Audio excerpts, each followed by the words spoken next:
5 millions d'élèves ont officiellement repris ce lundi le chemin de l'école sur l'ensemble du territoire national pour l'année scolaire 2019-2020. Les attentats du 11 septembre continuent de faire des victimes, bien au-delà des personnes tuées et blessées dans l'effondrement du World Trade Center. New York n'en finit pas de compter les personnes atteintes de cancer et d'autres maladies graves. Bonsoir, merci d'être avec nous pour le 19h. Ce lundi 9 septembre, ce sont plus de 5 millions d'élèves qui ont officiellement repris le chemin de l'école. Fini donc les vacances, le top départ de cette rentrée 2019-2020 a été donné dans la commune de Koumassi par le ministre de l'Éducation nationale, de l'enseignement technique et de la formation professionnelle Kandia Camara. Nos reporters Noussangari, Colette Ilboudo et Clément Boko étaient présents à ce lancement. Ils se sont également rendus dans certains établissements scolaires pour faire leur constat. Voici le compte-rendu. Séparation difficile entre mère et fille en ce premier jour d'école. La petite Ramatou devra désormais s'habituer à passer ses journées sans sa mère dans cet établissement primaire situé à Cocody-Adjien. Comme c'est son premier jour, elle ne connaît pas, c'est pour ça qu'elle pleure aussi. Après 3 mois de vacances scolaires, les élèves ont repris le chemin de l'école sur l'étendue du territoire. Pour cette reprise, Léonard a décidé d'accompagner ses enfants. Pour moi, c'est une nécessité. Parce qu'il faut prouver aux enfants que papa est à côté, papa est là, c'est le premier jour de la rentrée. Il faut les accompagner pour leur donner de l'assurance. Une façon aussi de les mettre au défi, que si papa vous accompagne à l'école à la rentrée, ça veut dire que vous avez devoir de rendre un compte à la fin de l'année, une question de bien étudier pour pouvoir passer à la classe supérieure. Moment de prise de contact entre enseignants et élèves, la rentrée est également un moment de convivialité et de retrouvailles pour certains élèves. Je suis content de reprendre les cours et de revoir mes amis. Je compte bien travailler en classe et partir en 6e. Je suis heureux de retourner à l'école. Je vais bien travailler cette année parce que je vais faire plaisir à mes parents. Après Adjien, direction le lycée moderne d'Angri, toujours dans la commune de Cocody. Certains élèves sont encore à la recherche d'informations en vue de se faire inscrire. Autre établissement, cette fois à la Riviera Palmeraie. Ici, les cours ont déjà débuté avec l'informatique. L'informatique, je pense que c'est de taille parce qu'aujourd'hui, un enfant qui ne sait pas manipuler l'ordinateur, c'est voir l'échec. La rentrée académique 2019-2020 a débuté ce lundi 9 septembre. Le top départ a été donné par la ministre Kandia Camara. Ce sont plus de 5 millions d'élèves qui sont concernés par cette rentrée des classes. Adjamé a abrité avant-hier la 4e édition de la journée de cohésion sociale, une journée pour célébrer le vivre ensemble entre les fils et filles de cette commune. C'est une initiative du mouvement apolitique Osons pour Adjamé qui a vu la participation de différentes couches sociales. Colette Ilboudo, Noussangari, Clément Boko.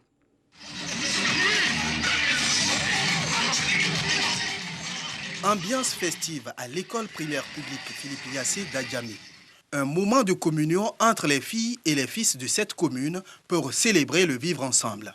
Initiée par le mouvement Osons pour Adjamé, cette rencontre se veut un creuset de réconciliation.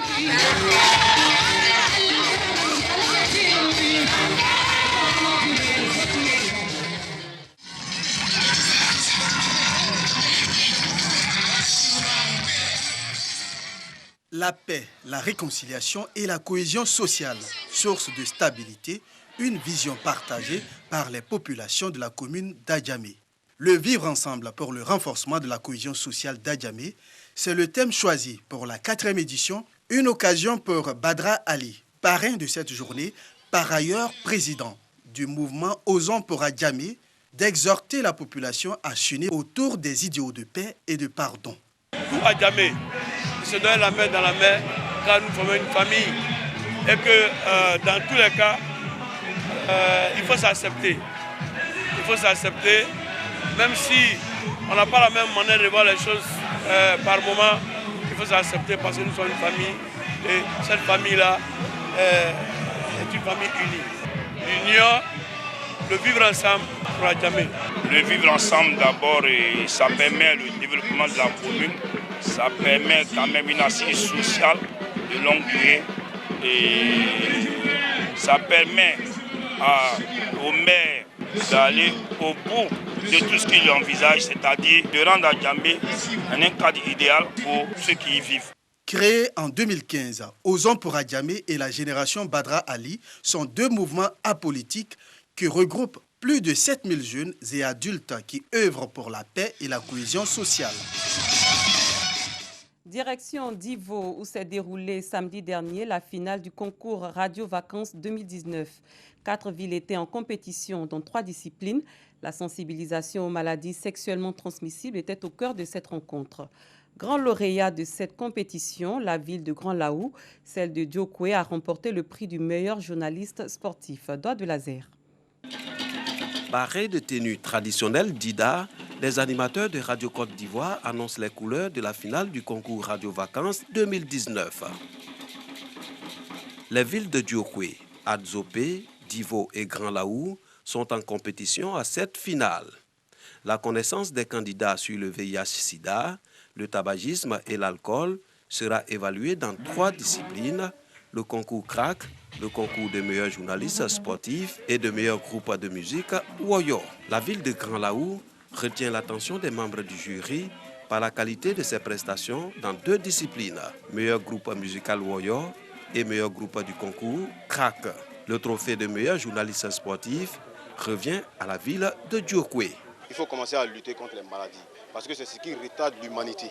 Donc, chers parents, chers amis, population de Côte d'Ivoire, luttons tous contre ces maladies. Des prestations jugées impressionnantes par les organisateurs et partenaires du concours Radio Vacances qui se disent satisfaits du niveau de connaissance de la jeunesse sur les maladies sexuellement transmissibles. Les jeunes gens ont perçu les messages de nos différents partenaires.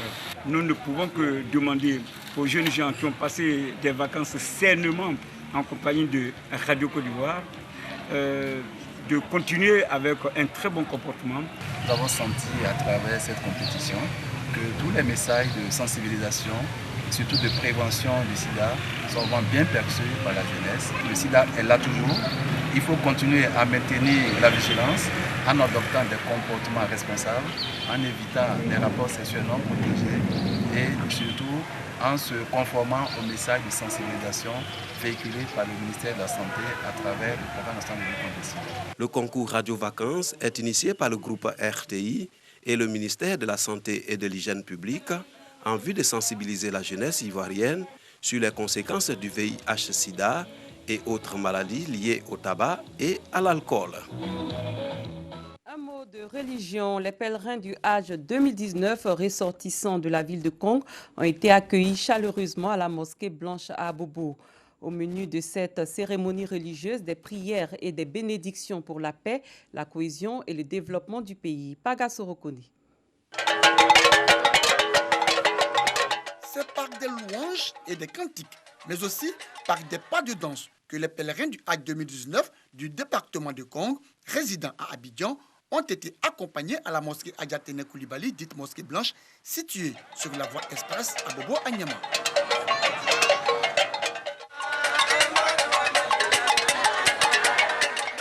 Une fois installés, les pèlerins sont présentés et reçoivent les félicitations des imams, des guides religieux et des prédicateurs.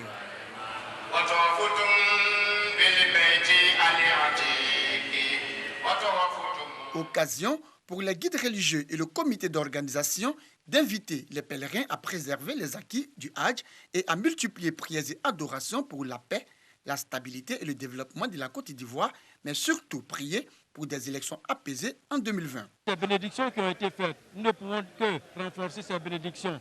Bénédictions d'appel de paix pour la Côte d'Ivoire. Le message des hommes de Dieu, bien perçu par les pèlerins.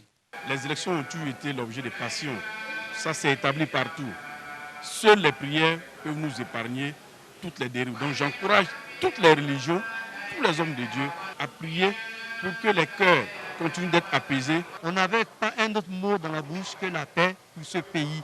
Et nous avons vraiment prié. Avec les pluies bénies qui sont tombées, on a compris que Dieu a exaucé notre prière. Cette cérémonie religieuse et traditionnelle a vu la participation des élus et cadres du département de Kong et a bénéficié du soutien des autorités de la commune d'Abobo.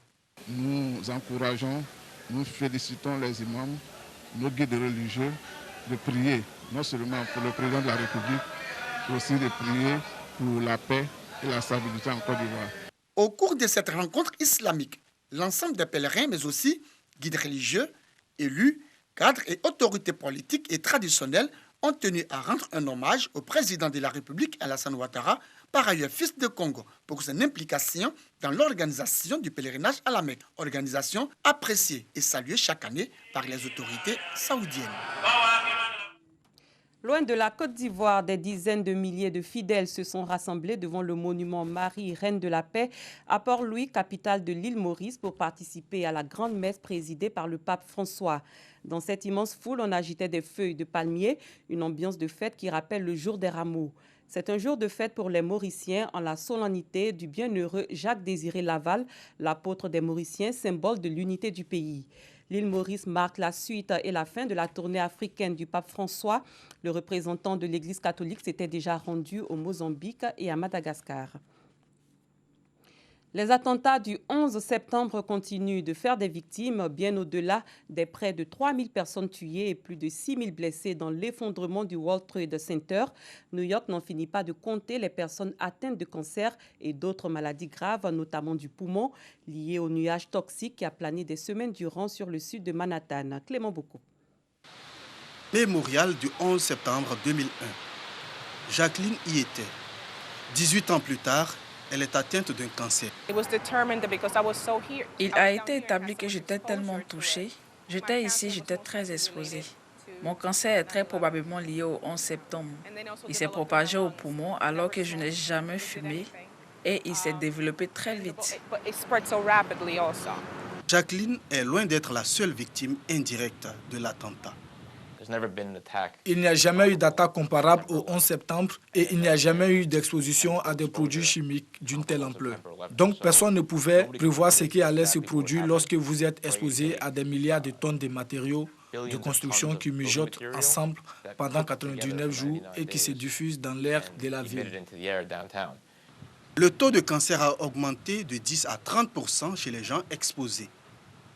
Retour en Côte d'Ivoire avec du sport. Hier dimanche, l'équipe de 11 sœurs de Gagnoa a remporté le titre de champion de Côte d'Ivoire de football féminin grâce à sa victoire par 3-1 sur l'Africa Sport d'Abidjan en finale du championnat national joué au Parc des Sports à Trècheville. Oda Legbi. C'est avec difficulté que les 11 sœurs de Gagnoa en jaune abordent la rencontre. Ces premières minutes boiteuses pour les jaunes permettent à l'Africa de s'illustrer avec une frappe de Fatoumata Zounon, interceptée par la gardienne Djonoré Cynthia. La riposte à la 11e minute est fatale pour l'Africa. Une action de Samira Kwadio surprend la portière de l'Africa pour l'ouverture du score. Une belle réalisation qui pousse les jaunes à redoubler d'ardeur. Les tentatives se multiplient de part et d'autre. L'Africa, plus déterminée, passe à l'offensive et marque à la 36e minute sur cette action de Marie-Noël. Dans les dernières minutes de la première période, un coup franc des 11 sœurs se heurte au mur de l'Africa. 1-1 à la mi-temps. De retour des vestiaires, les duels se corsent. Les filles de Nguesson Serge gardent à la main et ne lâchent plus rien. Elles logent dans le camp des Aiglones durant le premier quart d'heure de la seconde période. Mais la vigilance de Ngbenflebier, la portière de l'Africa, sauve les verts et rouges. La 68e minute est fatale pour l'Africa lorsque Gwezei réceptionne la balle au point de pénalty et inscrit un but. Le dernier coup franc des 25 mètres tiré par Dougourou Charlène à la 93e minute est repoussé par la gardienne de l'Africa, mais Kwadio Samira à l'affût réussit un doublé et enfonce le clou. 11 sœurs de Gagnoa 3, Africa Sport d'Abidjan 1. Ainsi prend fin cette édition. Merci de votre aimable attention. Très bonne soirée. Je vous retrouve demain à la même heure.